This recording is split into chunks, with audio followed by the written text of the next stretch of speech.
길을 갈 때 그 길을 찾아가는 길은 그렇게 길고 멀고 돌아오는 길은 어떻게 돌아왔는지 쓱 기억도 없이 되게 짧게 느껴지고 이게 그 뇌의 기능 때문에 그렇다고 해요. 그래서 처음 가보는 길을 갈 때는 계속 낯선 것들을 이렇게 입력 이렇게 막 하면서 가기 때문에 그 길은 굉장히 긴 시간으로 기억을 하는 거고, 걸어올 때는 전부 다 내 기억에서 다 이제 날려버리기 때문에 돌아오는 길은 굉장히 가깝게 느껴진다고 해요. 저자의 아버지 치매 얘기를 풀어내면서 치매에 대한 관심을 훨씬 더 우리한테 와닿게 하는 것 같고요. 여기서 이렇게 의미 있는 말은 78페이지에 생각해보니 마지막 날 우리에게 남는 건 기억뿐이잖아요. 우리가 여행에서도 남는 것도 어떤 기억이나 추억뿐이고, 그래서 우리에게 가장 소중한 재산은 기억이 아닐까. 그래서 정말 추억을 만드는 거에 돈을 아끼지 말아라. 옷이나 이런 걸 사는 거에는 큰 돈을 쓸 거 없지만 그 추억을 만드는 거에 가장 큰 돈과 시간을 쓰는 게 제일 좋은 것 같아요. 그래서 자기 아버지가 어떻게 기억이 증발해 가고 있는지 그런 거에서 놀라운 게 이 테드 강연에 보면 이 엄마 아빠에 대해서 얘기하는 이 인터뷰들도 많이 있는데 참 신기하죠. 이 일본 사람들의 어떤 문화도 있는데 그리고 과학자로서의 그런 것도 있고 교양 있는 사람으로서의 그런 것도 있을 것이고, 우리가 뭐 어느 날 엄마 아빠가 기억을 잃어가는 아빠가 가슴이 아파서 아빠한테 사랑한다고 말을 하고 싶으면 그냥 뭐 그렇게 말을 할 것 같은데 그러지도 않고 내가 사랑한다는 말을 해도 되겠냐고 먼저 요청하고 그 다음에 허가를 구해서 그래서 그 얘기를 하는 것인데, 아무튼 엄마한테 처음 얘기를 했을 때 엄마가 정말 아주 긴 침묵을 끊고 좋다라고 말씀하셔서 이렇게 엄마한테 한번 얘기하고 아빠한테 이제 그 다음 그거를 했는데, 그 말을 하는 것이 얼마나 큰 두려움이고 용기였는지 그런 것도 참 어떤 심리학 책보다도 더 잘 와닿았던 것 같아요.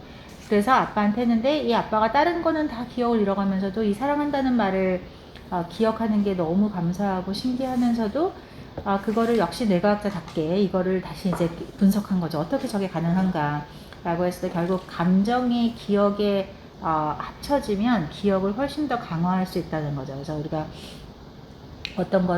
어떤 순간은 오랫동안 기억하고 5살 때 일인데도 오랫동안 기억하고 어떤 거는 최근에 일인데도 별로 기억을 못하는 거에 그 순간에 감정이 개입됐었으면 훨씬 더 오랫동안 이거를 할 수 있기 때문에 그걸 거꾸로 이용하면 우리가 기억을 강화하기 위해서 감정을 함께 일으키면 훨씬 좋다라고 하는 거고, 그래서 무엇이 기억을 쉽게 만드는가 하는 챕터에서 다시 하고 있는데요. 감정의 울림이 있었으면 더욱 그렇고, 두 번째 새로운 걸 봤을 때 그렇고, 이 두 가지를 연결하면 다 좋다는 건데, 우리가 왜 길을 갈 때 그 길을 찾아가는 길은 그렇게 길고 멀고 험난했던 것 같은데 돌아오는 길은 어떻게 돌아왔는지 쓱 기억도 없이 되게 짧게 느껴지고 아무 기억도 별로 기억하는 게 없는 게 이게 그 뇌의 기능 때문에 그렇다고 해요. 그래서 이게 뭔가 처음 가보는 길을 갈 때는 계속 낯선 것들을 이렇게 입력 이렇게 막 하면서 가기 때문에 굉장히 그 길에서 많은 기억이 저장됐기 때문에 그 길은 굉장히 긴 시간으로 기억을 하는 거고, 사실 똑같은 속도로 돌아가서 온 시간은 거의 똑같았는데도 불구하고 그 똑같은 길을 걸어올 때는 이미 봤던 거기 때문에 다 캔슬 하고 전부 다 내 기억에서 다 이제 날려버리기 때문에 돌아오는 길은 굉장히 가깝게 그렇게 느껴진다고 해요. 그래서 뭔가 새로움을 갖게 하는 것이 이 뇌에 새로운 기억을 저장하는데 굉장히 중요한 그 요소이다라고 해서, 약간 치매가 안 걸리게 하는 큰 요소 중에 하나가 계속 새로움을 찾는 것. 그래서 새로운 장소를 가보고 새로운 음식을 먹고 새로운 것을 하는 것이 굉장히 중요하다라고 하고 있습니다. 그래서 이제 치매와 알츠하이머 병이 기억에 대해서 많은 연구를 하게 했었고, 그리고 본인의 또 다시 개인적인 걸로 해서 나는 진짜 과학과 결혼해서 열심히 연구하고 음식에 대해서 정도를 열심히 했었는데, 내가 이렇게 기억뿐만 아니라 어떤 감정에 대해서도 이런 걸 어떻게 할 수 있을지를 본인의 연구 과제로 이제 삼아가는 그런 거고요. 그래서 93페이지에 보면 어떻게 기억을 쉽게 만드는가, 그래서 다시 한번 여기 써 있어서 반복하는 게 굉장히 중요하고, 이미 잘 알고 있는 것과 연관이 지을수록, 그리고 감정의 울림이 있을수록, 그래서 그 아버지 얘기를 하면서도 이 야구에 대한 거는 너무 잘 기억하는 걸 보면서, 왜냐면 평생 야구에 대해서 너무 잘 알고 있기 때문에 그 잘하는 거로 이렇게 연합된 기억은 잘 한다는 거죠. 그래서 반복을 많이 하고 감정이 동반되고, 그리고 새로운 것이 있으면 잘 된다라고. 그리고 여기 재밌는, 거기서 그 기억력 챔피언 사람이 이렇게 막 아무 관련 없이 나열된 13개의 단어를 어떻게 이렇게 얘기로 만들어서 그걸 풀어내는가. 그래서 아이들도 만약 공부를 할 때, 그야말로 자격증 시험을 볼 때도 이런 거를 잘 활용하면 좋겠다 싶었습니다.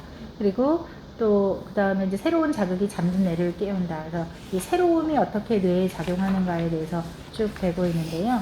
그래서 그 109페이지에 보면 드디어 이 사람이 인생을 바꾼 이 인텐사티라는 그 운동을 하는 게 되는데요. 여기 유튜브 저도 찾아보니까 이 파트리샤 모레노 이 인텐사티 치면 이분 강의하는 거 나오거든요. 그래서 그런 거를 쳐봐도 좋을 것 같고, 학원하는 거하고 운동이 결합됐을 때 어떻게 몸과 뇌와 이가 결합돼서 정말 우리 뇌가 바뀔 수 있는지, 또 뇌가 바뀌어서 내 감정까지가, 그러니까 결국 몸으로 시작했지만 내가 학원을 통해서 뇌가 바뀌고, 뇌가 바뀌어서 감정이 바뀌는 이 연결의 힘을 우리가 적극적으로 활용할 수 있다고 하는 겁니다.